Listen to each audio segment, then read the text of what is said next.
Every day I die of cringe. No matter what I do, I can't seem to escape it. I'm just stuck in this infinite loop of waking up every day and cringing.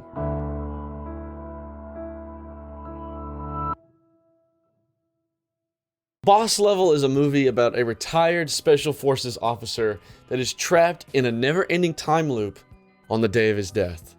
Now, I know that sounds awesome, and don't get me wrong, there are bits and pieces of the movie that I think are genuinely really good, but the vast majority of the movie is just so cringe. One thing that kind of confused me about this movie was initially watching it, I was like, man, this movie probably has like a 20% on Rotten Tomatoes, totally canned by critics and fans.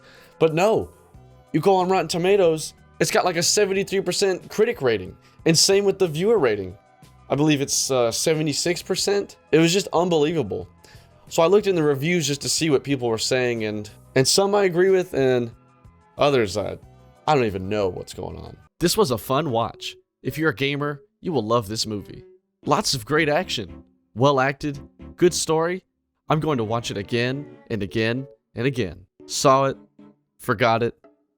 I don't know what Mel Gibson is doing in this flick, honestly. Literally fell asleep after 20 or 30 minutes. Talk. Boring, nonsensical plot. And action was just boring and predictable. Best nap I've had in years. Fucking liberals. Can you imagine waking up every day with some random asshole like Mr. Good Morning here trying to hack you up with a fucking machete? Already off to a bad start here. Instead of just showing what's going on and letting the audience figure it out with the main character, they start it with just some exposition. It's like being stuck in a video game at a level you can't beat. If you're a gamer, you will love this movie. When I first saw this movie, I was really curious if Frank Grillo actually wrote it, because this whole movie just feels like a big ego trip for Frank. Of course, turns out it's not written by Frank Grillo, but that's what it still feels like. Dude, what do we watch? Is this like one of the Call of Duty ads? Be the eye in the sky. Pre-order Call of Duty Black Ops at GameStop. So the movie's pretty action-packed up until about 20 minutes in when he comes and talks to his ex. He's talking with her about their son that they had together, talking about the project that she's working on, talking about wanting to spend more time together, normal relationship stuff. Until... Just a minute. Oh, sorry, Brett. This is Roy. Brett. Brett's head of security here at Dino. Until this character named Brett comes in, who also happens to have the most immaculate facial hair of all time. And this character, which we come to find, is really frustrating in the movie because he's just such a douche for no reason.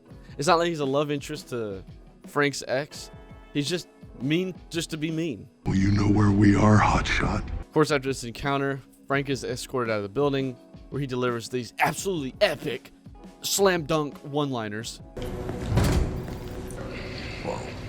Look, it's roid and rage. No, carbohydrates are not your friend, fellas. And of course, just when you start feeling bad for Frank, like always down on his luck, we get this total tonal shift to this scene. I'm all about a challenge. I like to push myself out of my comfort zone.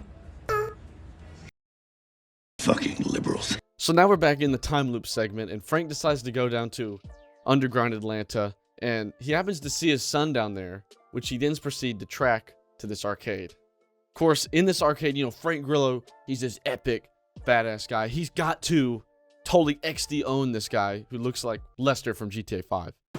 $10 entry, Braham. $5 per round, double elimination. What do you got going here? Pop up esport tourney. What's that? Competitive video gaming? Yeah, we do mostly retro 80s based side scrollers. 8-bit is the shit. How old are you? Big 4-1. Life creeps up. 41. You got a son here somewhere? I'm childless by choice, bro. Whose choice? After spending some time with his son, I didn't know you were a gamer. Oh, I am not a gamer. he realizes that he's actually living a bit longer than he was before. 12:50. 3 minutes longer than I've ever lived. And this is because he's getting tracked, and going underground prevents the signal from being detected. Of course, us, the audience, doesn't find this out. They just straight up tell us through dialogue. This all makes sense now. The diner is underground. Just like this place.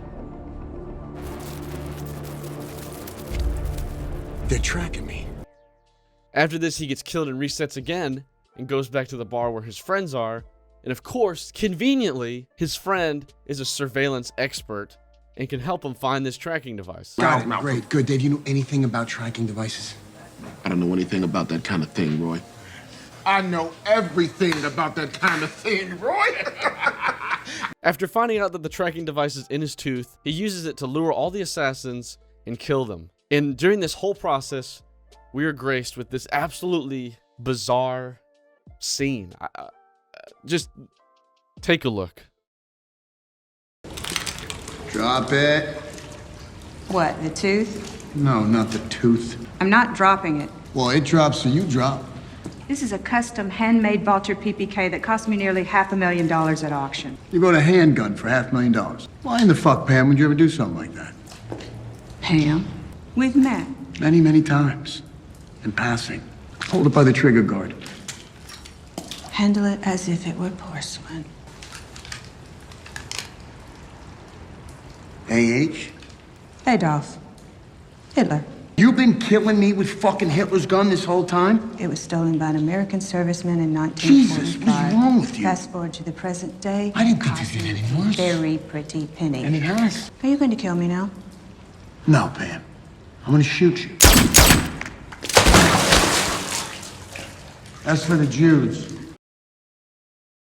If you're a gamer, you will love this movie. Fucking liberals. So after killing all the assassins, he now is headed for the boss level. Well, you know where we are, hotshot.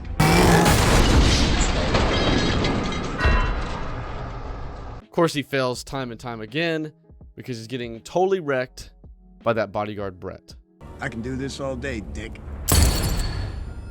I don't know why this movie keeps doing this attempt number 255, attempt number 144, and this weird 8-bit text. It really adds nothing to the movie other than showing how many times he's failed. The real reason this text doesn't work is because the movie's not really stylized in that fashion. You think of movies like Scott Pilgrim, which is a very stylized movie and has those gamer or comic book references, it really works because the whole movie is kind of centered around that theme. This movie is pretty much just a normal movie with random text thrown into it.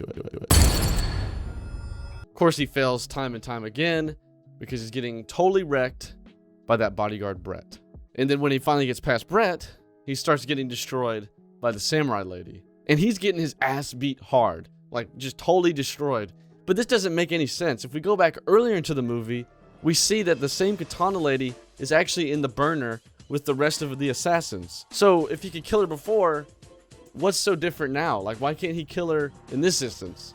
I don't know. It doesn't make any sense, and they don't explain it. Which is weird because they literally explain everything else in the movie.